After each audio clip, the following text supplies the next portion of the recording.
10C girls wrapped up the first round Thursday morning. Cascade Sims getting things rolling right here in the first quarter. Sims with the turnover, and Cascade's got themselves a 14-point lead at the end of the first quarter thanks to those turnovers and fast breaks. Second quarter, Tigers holding the Badgers to just 4 points. Defense like this block by Cheyenne Worley. They're within a bucket at halftime, and Worley gets things done on offense as well. Tigers down as much as 7 in the third quarter. We end the third tied at 38, and the fourth quarter becomes a thriller. However, Cascade, the Badgers hold on to win in a thriller, 51-48. Top seed Great Falls Central, they were taking on Power, and the Pirate student section showing a little bit of love for MTN Sports. Second quarter, Bryn Anderson's got the steal, going coast to coast. Left-hand layup goes. Mustangs up by 16 points. Power now. Tacey Lee taking things out to Reagan Schmidt, nails the jumper. Deficit gets cut in half to end the first half, and in the third, Sophia Mint driving baseline, throws things way up. It goes. Lady Stangs have a commanding lead, and they go ahead and overpower Power, 60-31 final score. Full slate in District 8C, defending state champ Belt Boys taking on Geraldine Highwood. Huskies Rowland, Harry Green drive, dish. Troy Heitzman has got Belt up 10-0 early in the first quarter. Rivals going for a bit of a spark though. Lewis Aaron step back triple, still down 24-7 at that point, and that starts to work it inside. Matt Metrione 36-14 at the half. Belt rolls. Final there 68-29. Tri-Cities win at Grass Range. This here an afternoon tilt. Titans open the game on fire with Chance McAllister. Cash money from the corner. The game's first points right there. A little bit of deja vu. Jace Auney from distance as well. 6-point Tri-Cities lead. And how about one more from good measure? Auney one more time, same spot. Titans open 3 for 4 from downtown. They go on to roll 58-36. DGS, Roy Winifred, this the 2 versus 6. Fourth quarter, starters are out, reserves in for the Bearcats because they are up big.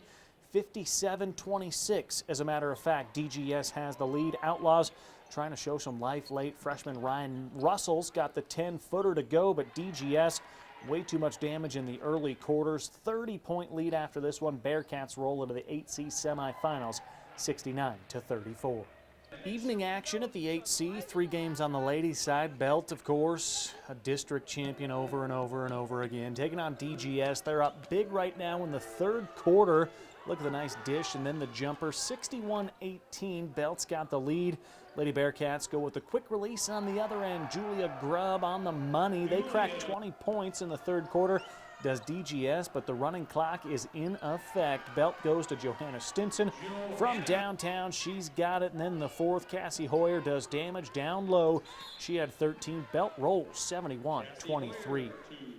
2 versus 6, Centreville, Tri-Cities, Lady Miners on fire to start right away after the opening tip. Peyton Vining from the corner, you betcha. Centreville's out to a 7-0 lead, but the Titans begin to storm back a bit. Kristen Vincent spotting up from downtown. She's a frosh, cuts the lead to a single point, but Centreville, a well-deserved 2 seed in District 8C. Kendall Chartier with a baseline drive off the window. Lady Miners on top by 4. They go on to win by 16. 46-30 is your final. District 1B, Conrad Shelby boys, first game of the day. Slow going first quarter, but 6'5" Kyle Murak has a triple for the Cowboys. It's 7-5 though. Coyotes with the lead into the second quarter. Aaron White, that last name sounds familiar. Clear path to the bucket. Teams tied 45-45. Heading into the final stanza. Less than 6 to go. Clark Judish, nice floater. Conrad up by 5. And then in the very next possession, Damon Irvin with the score. Pulls within 3. Coyotes, though, get no closer. Conrad gets Shoto in the semifinals. Fairfield Rocky Boy, this was the other first-round game that we would see. Eagles jump out to a big lead. Tanner Myers got himself the bucket right here. And then it was all from downtown. Red hot beyond the arc, 3 after 3.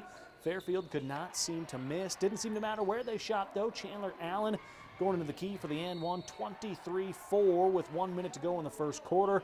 Rocky Boy was just having a hard time keeping up. Jarrell Gopher trying to keep the Stars in it, 28-10, but it was all Fairfield. Wyatt Allen with another triple before the half. Eagles will get Cutbank in the 1B boys semifinal. Girls' side of things, Cutbank, Conrad, 1B still here. Cutbank pedal to the metal. First possession of the ball game. Dakota Dosh, steal and the bucket right there for the Lady Wolves. Then a few minutes later, Dosh with a triple. Conrad has to call timeout. Cowgirls down 16-3 at one point in this game. Finally, though, Augusta Van Dyke stops a little bit of the bleeding here. 16-5 now. Cutbank still out front, and Conrad tries to find a little rhythm. Andrea Russell, nice job there, but Cutbank goes on a 9-0 run. They finish the game. They get Shoto in the next round. Shelby Rocky Boy girls, this was the final game of the night at the District 1B tournament. Skylar Martin's got the first points of the ball game. This came from downtown. Then a few minutes later, Sean Henry, steal, bucket, you betcha, 3-2. Shelby's got themselves the lead, and it took a little while to light up the scoreboard from there, but right before the buzzer, Abby Eichelstad has got one from the top of the key. Shelby's up 10-2 at that point, and in the second quarter, Adrian Gopher, how about off the window right here? Rocky Boy holds on. They win by 3. Fairfield awaits on